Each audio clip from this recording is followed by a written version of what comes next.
अगर हम जनसंचार के आधुनिक माध्यमों की बात करें तो हमारे जनसंचार के आधुनिक माध्यम बहुत ही परिष्कृत हैं और इतने तेज़ हैं कि वे तुरंत ही कुछ ही क्षणों में एक स्थान से संदेश संपूर्ण विश्व में प्रसारित कर सकते हैं। जैसा कि हम जानते हैं कि हम संदेशों को एक दूसरे तक प्रसारित करते हैं, संपूर्ण देश में प्रसारित कर सकते हैं और देश के अलावा विदेशों में बैठे हुए लोगों तक भी हम अपनी सूचनाएं सेकंडों में पहुंचा सकते हैं। तो इनके लिए कौन कौन से माध्यम हैं, आइए हम इनकी चर्चा करें। इन माध्यमों में टीवी है, रेडियो है, समाचार पत्र हैं, इंटरनेट है। ये ऐसे माध्यम हैं जो बहुत ही तेज हैं।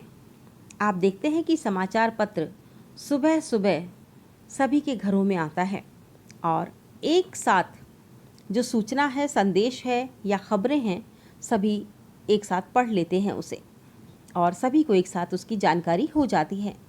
इसके अलावा रेडियो के माध्यम से तुरंत ही खबर पहुंचाई जा सकती है, क्योंकि अधिकतर जनता के पास रेडियो सेट होते हैं, चाहे दुर्गम स्थान हो या शहरी क्षेत्र हो, ग्रामीण क्षेत्र हो, सभी क्षेत्रों में रेडियो के माध्यम से तुरंत ही सूचना पहुंचाई जा सकती है। एक ही क्षण में जब रेडियो पर कोई बोल रहा होता है तो लाइव प्रसारण के माध्यम से सीधा व्यक्ति उसे सुन लेता है। तो जनसंचार के ये माध्यम ऐसे हैं जो कुछ ही क्षणों में संदेश को पहुंचा देते हैं। इसके अलावा टीवी बहुत ही सशक्त माध्यम है और टीवी पर जब कोई भी खबर आती है, न्यूज़ आती है, तो तुरंत ही हम तक पहुंच जाती है। आजकल टीवी में भी बहुत सारे चैनल चल गए हैं और उसके माध्यम से भी अलग अलग रुचि के लोग अपने संदेशों को ग्रहण कर लेते हैं। इसके अलावा सोशल मीडिया, जो कि आजकल बहुत ज़्यादा चल रहा है, सोशल मीडिया का उपयोग बहुत सारे लोग कर रहे हैं। अब जैसे कि फिल्म है, फिल्म के माध्यम से भी आप सूचनाओं को, जानकारियों को, संदेशों को बहुत ही आसानी से पहुंचा सकते हैं। इसके बाद आती है बात सोशल मीडिया की।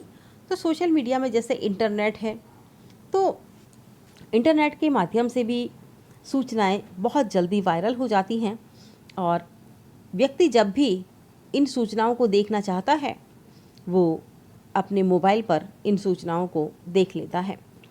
तो इसमें सोशल मीडिया में ब्लॉग्स हैं, फेसबुक है, व्हाट्सएप है, ट्विटर है और भी बहुत सारी चीज़ें हैं। बहुत सारे ऐप्स हैं जिनके माध्यम से आप जानकारी प्राप्त कर सकते हैं। इंस्टाग्राम भी एक सशक्त माध्यम है। तो सारांश ये है कि जनसंचार का जो मौजूद तकनीकी स्वरूप है वो समृद्ध है और सर्वव्यापक होता जा रहा है। जब संचार के साधन सीमित थे तब बहुत ही परंपरागत माध्यम चलते थे, कठपुतली है, नुक्कड़ नाटक है, इस तरह की चीज़ें, और पैम्पलेट इत्यादि बांटे जाते थे। प्रिंट मीडिया में भी इतनी ज़्यादा तरक्की नहीं की थी उस समय। प्रिंट में जो चीज़ें थी वो बहुत सीमित थी, तो पैम्पलेट इत्यादि बांटे जाते थे, दीवारों पर लिखवा दिया जाता था। तो ये भी जनसंचार के सशक्त माध्यम थे, लेकिन फिर भी बहुत सीमित थे, सीमित लोगों तक ही पहुंच पाते थे। लेकिन अभी जो जनसंचार के माध्यम हम देख रहे हैं, बहुत ही त्वरित गति से ये सूचनाएं एक स्थान से दूसरे स्थान पर पहुंचाते हैं। दुनिया के किसी भी कोने में घटने वाली घटना की जानकारी अगले ही क्षण दुनिया के दूसरे हिस्से में फ़ोटो और वीडियो के साथ पहुंच जाती है और कई स्थानों पर तो लाइव प्रसारण के माध्यम से क्षण भर भी नहीं लगता और सीधा कहीं घटना हो रही होती है और हम यहाँ टीवी पर देख रहे होते हैं। तो जनसंचार के आधुनिक माध्यमों में प्रिंट मीडिया है, यानी मुद्रित साधनों के माध्यम से, अखबारों के माध्यम से, पैम्पलेट है, पत्रिकाएं हैं, इन सब के माध्यम से हम सूचनाएं प्राप्त करते हैं और इन सूचनाओं को हम एकत्रित करके रख भी सकते हैं। जो इलेक्ट्रॉनिक माध्यमों में रेडियो है, टेलीविज़न है और आप देखिए इंटरनेट है। और सोशल मीडिया की अगर आप बात करें तो सोशल मीडिया में बहुत सारे जो व्हाट्सएप है, ट्विटर है, इंस्टाग्राम है, फेसबुक है और भी ब्लॉग्स हैं, ये सब सोशल मीडिया में आते हैं। इंटरनेट सोशल मीडिया में आता है और इसके माध्यम से हम जानकारी तुरंत ही प्राप्त कर लेते हैं। तो ये हैं जनसंचार के आधुनिक माध्यम।